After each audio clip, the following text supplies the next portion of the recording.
but anybody new in the room today, we just want to say thanks for coming. If you haven't been to 1 Million Cups before, just tell you a little brief about it. The 1 Million Cups is a nonprofit organization through the Kaufman Foundation. It is their educational program. It's all about educating and connecting entrepreneurs in the community so that we can all support each other. So anyway, I want to welcome you, but we can't do all this without our sponsors. So we want to thank the Joplin Chamber of Commerce for all their hard work and background stuff that they do. So if you can give them a round, that'd be great. And I hope you're enjoying the coffee, but Granny Schaefer supplies our coffee every week, so we want to thank Mike for his generosity. And somebody bought treats, so we need to make sure y'all get some treats today. So, but I want to thank Granny Schaefer, the Joplin Public Library. They're a great supporter, and we want to thank them. SMB, we want to thank them for their sponsorship, and also the Missouri Technology Corporation. So, like I said, without our sponsors, we couldn't do anything. So. But today you're in for a treat. We've got a really good speaker today. Miss Kelly has come to us. She's actually kind of a newbie with us, so it's been fun to kind of get to know her a little bit. But she does business and educational consulting, and her business is called Inspiring Your Creativity. And she is going to enlighten us today and tell us all about what she does. So here's Kelly. Albert Einstein said, creativity is intelligence having fun, and I couldn't agree more.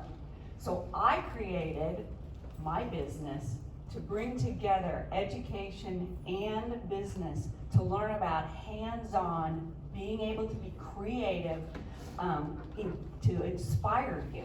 So what I want to do is tell you that I'm going to bring about change through a pink elephant.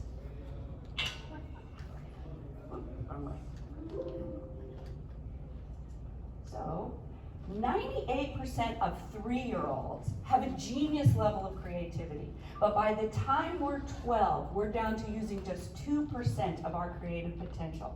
Can you imagine the changes we could make if we doubled that to just 4%? Everyone is creative, but a lot of people go, oh, I'm not very creative.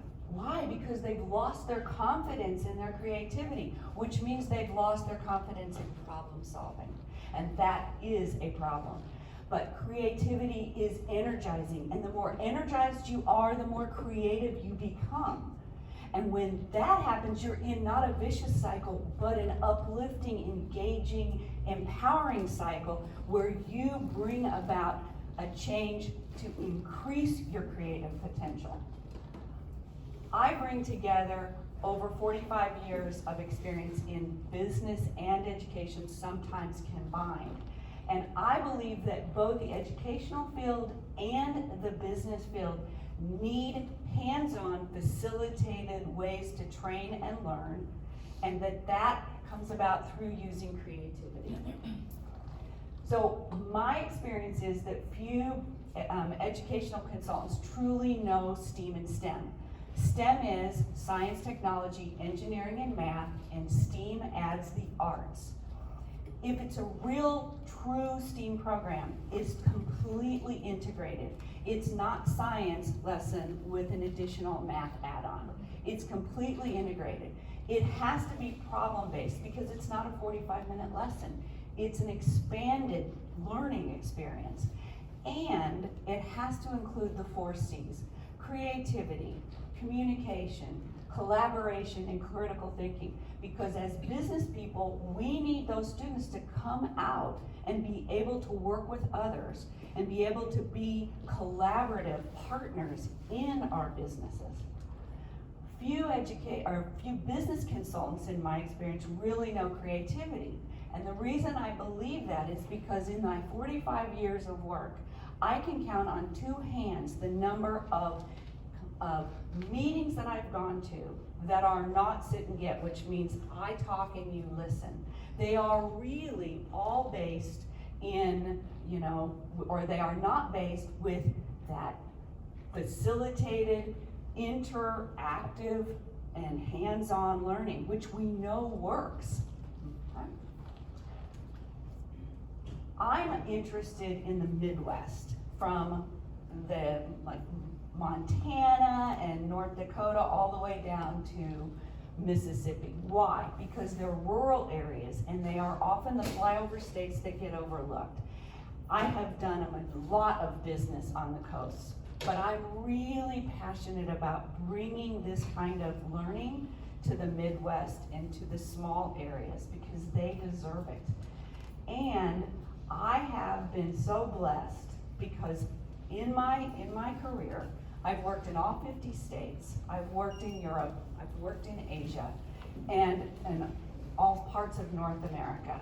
And I really want to bring that knowledge that I've gained, because I'm not the smartest person in the room, but I've met some of the smartest people in the room and learned from them. And I want to continue that by learning from you. What do I do? Well, I help schools bring in STEAM or STEM. And I try to make that a robust program through a lot of continuous professional development. That's where my forte is STEAM and STEM. But I do other things as well. On the business side, I really want to bring creativity, team building, improving communication, and improving that ideas and motivation that you have for your people. And I do that in a variety of ways. And then for not-for-profits, I help with fundraising. So I have some ideas and things that we've done that I haven't seen around here, like wine and design or bots and beer. So you'll also see Mrs. Claus. And so at Christmas, I am blessed to be able to become Mrs. Claus, and I will do so in the community. Who are my potential customers? Well, all school districts, but who am I targeting? All the small and medium-sized school districts. And who in business? Well, I work with any business, but I'm targeting the small and medium-sized businesses and then not-for-profit organizations. My marketing plan, different, and maybe this is something I need to change, but because everything I do is individualized. No two schools, no two classrooms, no two businesses are exactly the same. I don't have a cookie cutter approach. It's personalized. So I am writing handwritten notes to specific people with specific things that I believe that I've either been given a reference to or I look and they have a need. And on LinkedIn, I have just under 8,000 contacts, and I am working through those to talk to people on message through LinkedIn. Not, again, a big blast, although I do post. My current contacts there, I have a lot, and I'm working through those. But I really want to do it through personal recommendations because I think that's what's key. I'm going to do a lunch and learn in January for the Carl Chamber, and I'll be involved with other chamber activities locally. So I need your help. Is my marketing plan going to work? Do I need to do something different? I have found in the past that emails do not work in education, and they're fair at best in business unless you are giving a personal reference like that would. But maybe more important than that is what should I avoid? I'm one person with a limited budget. What mistakes shouldn't I make? All right? And before I let you answer that, I have one thing more to say. Do you remember what this was? A pink elephant, you're right. And this pink elephant is just one idea. I know it's just a 2x4 brick, but if I put 6 2x4 bricks together, I can create over 915 million different models. And they're static. But what if I put you and 5 other people together who are dynamic? Can you imagine the new ideas, new services, new products, and new solutions to problems that you could pick up? You could create those. You could change the world. Thank you. Good job. All right, who has questions? I'm always the first. That's a very great presentation. Thank you. I just have an idea, maybe for some way that you can contact all these school districts. You might have some sort of a luncheon or something, a free luncheon to like principals or somebody that might have access to be able to put together some of these programs for their schools, or, more head of school districts or something like that.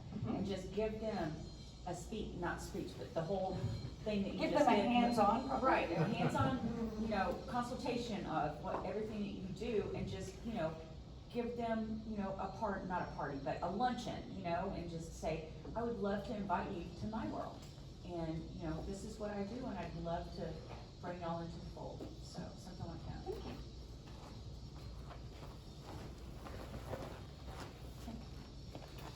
Hey, that was a great presentation. Thank you for being here. Thank you. Are you familiar with a consultant named Michael Katz? You ever heard of Michael Katz? No. He's based in the Northeast. He is phenomenal, and he specifically works with people just like you that are trying to build a solo proprietorship business. So I would recommend that you follow him. You can just find him by Googling Michael Katz.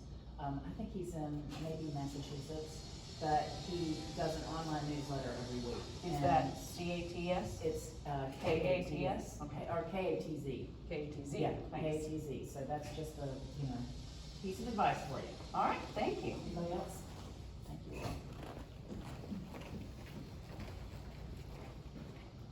Thank you. Good presentation, Kelly. Way to stay in the time limit too. That never happens. So, I have a question about, I know your business is relatively new, but have you already worked with clients who could give you like a really positive word of mouth or some sort of, recommendation to other people? I had, when I left Lego, I had almost 1,000 reviews. But I didn't think it was fair to bring any of that here. So that's something that I definitely want to build again, as I would start my highly recommend business. that. And then also, I think that whenever you start talking about your company, at least when I hear about it, I have a hard time really picturing what your service could look like. Like if I were a superintendent or principal or whatever, like I would need solid examples of what you've done in the past to really sort of inspire me to use your services. I don't know if there's a way to tie that in as well. Perfect, I think that's an excellent suggestion. And maybe even some visuals, some pictures of various seminars and team building exercises, and showing people having fun. I agree, and it's because my business is so new, and I just didn't feel it was right to bring anything from the last 21 years in. I have to start it all again. Hi. Good. I knew the presentation would be awesome. We're very excited about your lunch and learn in January, but speaking with what Gina said too, and I know your background, working with Lego and stuff like that, and I know a lot of people don't know your background, and sort of, I guess, your bio, and I think as much as obviously you feel like you don't want to bring a lot of that in, you're starting fresh and you're building this, I think letting people know what your background is, and the reason why you offer all of these different things is because I worked at Lego for X amount of years, and I did this in Asia for X amount of years, and so that's why, but I think there's a way to tell people that without bringing in maybe those reviews from other people and that sort of thing. And I think, I was gonna say too, giving examples. I know you tailor your business to a specific school district, but I know you're the type of person too, knowing you, that you research before you're sending that note. And so if you know a school district could really benefit by this, maybe give them an example or send them a picture of something that you've done, or a present, or sort of a proposal, I guess, I know you wanna have that one-on-one with them, but at least sending them something little. And then definitely taping, like we will tape our lunch and learn. And so people can get an idea of, this is the type of things that you do. So I think, don't think you have social media. You don't have like Facebook or anything right now? No. Yeah, so just thinking about where you're gonna put those videos, and as much as we all hate Facebook sometimes, and I do right now especially, with all their changes, but I think you need to think about if you have all of this content, where are you gonna put it besides just LinkedIn? Because And I on my think videos are gonna be, or your website, yeah. You just may tap into a different audience, and maybe Facebook is something you do way down the line, but just to think about. Thank you. I would agree, excellent presentation, I was very much looking forward to this. I would agree with Kavanaugh, and I know you don't wanna bring in your past, but it does lend some legitimacy, to your expertise, and I think that's important. Also for businesses, I know everybody's talking about schools, so I was thinking of more of the business consulting piece. And yes, maybe bring in a little more so people understand kind of what that looks like, and then some of the results from that. Just because businesses, if you're going into the business consulting, they want results and they want to know not only what you're gonna do, but what are they gonna get out of it. Right. And so I think, yeah, and maybe eventually branching into Facebook, just because everybody's on it, and that's where everybody goes for info. Okay, thank you.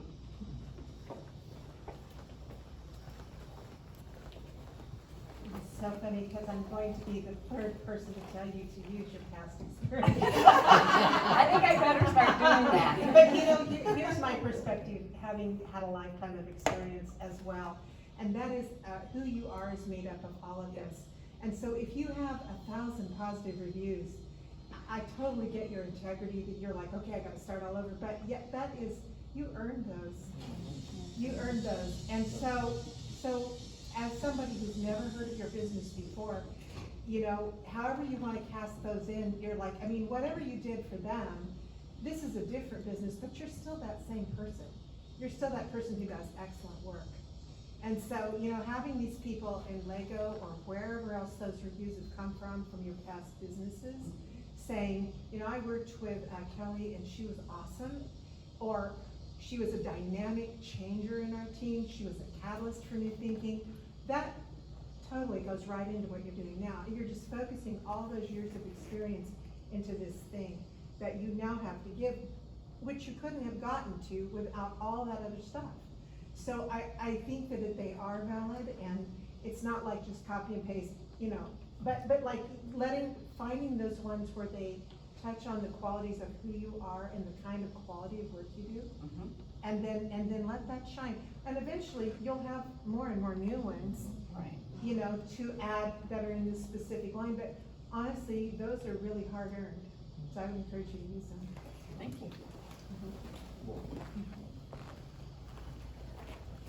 I would just follow up on if you want to get in front of larger groups of superintendents, there's always opportunities to sponsor things at, like, there's a secondary conference, secondary principal conference, elementary principal conference, there's the superintendent conference, but even locally, the Southwest Center for Educational Excellence, they always are looking for lunch sponsors, gives you an opportunity to get in front of Curriculum 30 directors. or 40, superintendents, curriculum directors. So those are ideas there. I would just also add, the 4 C's are good. We've been, for the time we've been working on STEAM Ed, we've added a 5th one, which is civic engagement, and we think that's a critical piece as we create students that are engaged in their community and already created to be a giver back to their community. Thank you. Anybody else?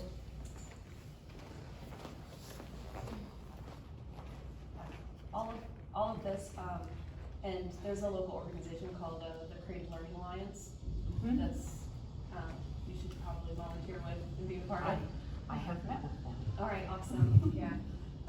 And then also, just like, as part of the C's, was collaboration on there, because, yeah, that's huge. And I literally just found out that in Joplin schools, 2nd graders don't have even 20 minutes of their time collaborating with their peers. Wow. In 2nd grade. to change this.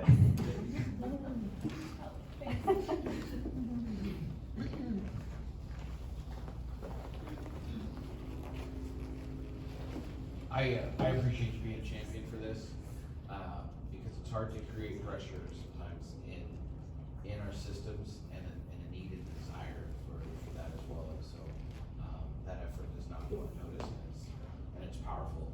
And I would encourage also, with reviews and stuff, when you think about your why, any of those personal stories of like the differences you see that this makes that a traditional education might not make, I think really hits people in the heart as well. One of the things I talk about sometimes is my children, and they are very successful traditional students. But it's important for me and my family for them not to just be successful in assessments. It's important for them to be collaborators. It's important for them to be all of those things the 5C incorporates, because we want them to be great citizens at the end of the day when they graduate. Thank you.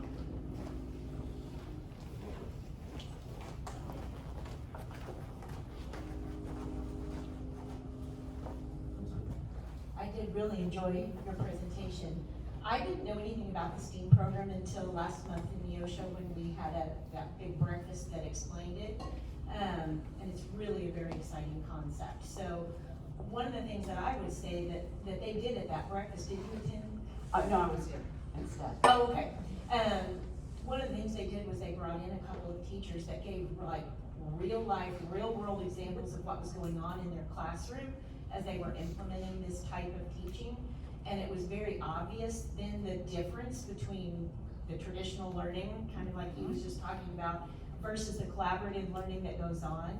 And it painted a picture that helped people like me who didn't know what STEAM really was, really helped me to understand that. So if there's a way that you could bring in some kind of an example like that, tell those kind of stories, paint that picture for people so that they can buy into that kind of learning, I think you could really sell it a lot easier when people can wrap their heads around it.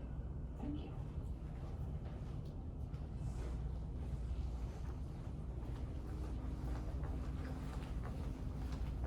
Get your steps in.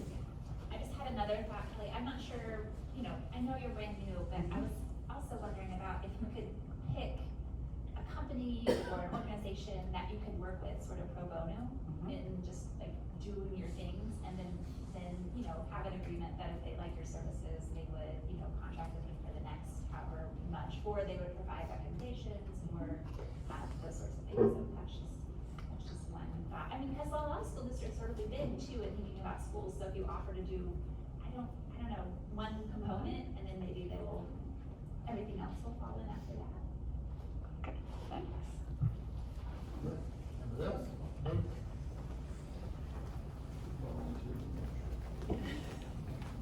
I just gotta compliment you on being you. Less than 2 months ago, you showed up at a 1 Million Cups brand new. Nobody knew who you were, and how you've integrated in the community, your passion for the Mineral Museum, and how you've inserted yourself into the community is an inspiration for those of us that have been here for decades. And also, your presentation was outstanding. Since we started in April, we've had a lot of great presentations, but I told Aaron a moment ago, when you were done, I felt like I was gonna hear the music start from an actual TED Talk online. So, you're a perfect example of what 1 Million Cups is, and I just appreciate your passion and what you're doing. Well, thank you so much. You're very kind. Always. All right, we'll give her a applause. So, a couple things. One, I was gonna say, I'd love to sit down and visit with you, because I think I have some tools that I can help you get some of those messages out to people and all that. But, I want to do something completely different here. How many of you were impressed with this and would love to connect with Kelly? Okay, don't just raise your hand. Get your business card out, and Kelly, go around and get everybody's business cards, okay? Thank you. All right, let's do that. All right, we've got a little bit of housekeeping to do. We have coffee over here, and we've got plenty of donuts and stuff. And pumpkin bread. And pumpkin bread that she made, so help yourself. But, this is our last 1 Million Cups for this year. So we're taking a break for Thanksgiving and Christmas, so we'll start back again strong and heavy in January. But I wanna encourage you, if you have not presented, we would love to have you present. So when you leave, go over here to the, little table, and there's a QR code you can scan to sign up to, present. We'd love to have you present, and if you have questions about it, talk to one of us organizers. If you're an organizer, raise your hand so everybody knows who you are. All right, but anyway, we'd love to have you do that. And then, let's see, what's the important things? No more meetings for this year? I think we'll do that January 5th. Yeah, January 5th, okay, January 5th will be our next meeting, so. But if you wanna apply over the break, or you want one of us to come talk to your business or organization, we're happy to do that. We're still gonna be, boots on the ground, looking for presenters and talking at 1 Million Cups all throughout that break, okay? Yeah, because we would love to go into January having 2 businesses for every single week. You know, we've had weeks where we just have one, but we wanna get that filled so that you guys really have the maximum experience. Because here it's 9:30 and we're almost done, so. But I don't want us to be done. It's time for coffee and connection. So again, get some treats, get some things. And if you haven't met somebody, make sure you go meet them, all right? All right.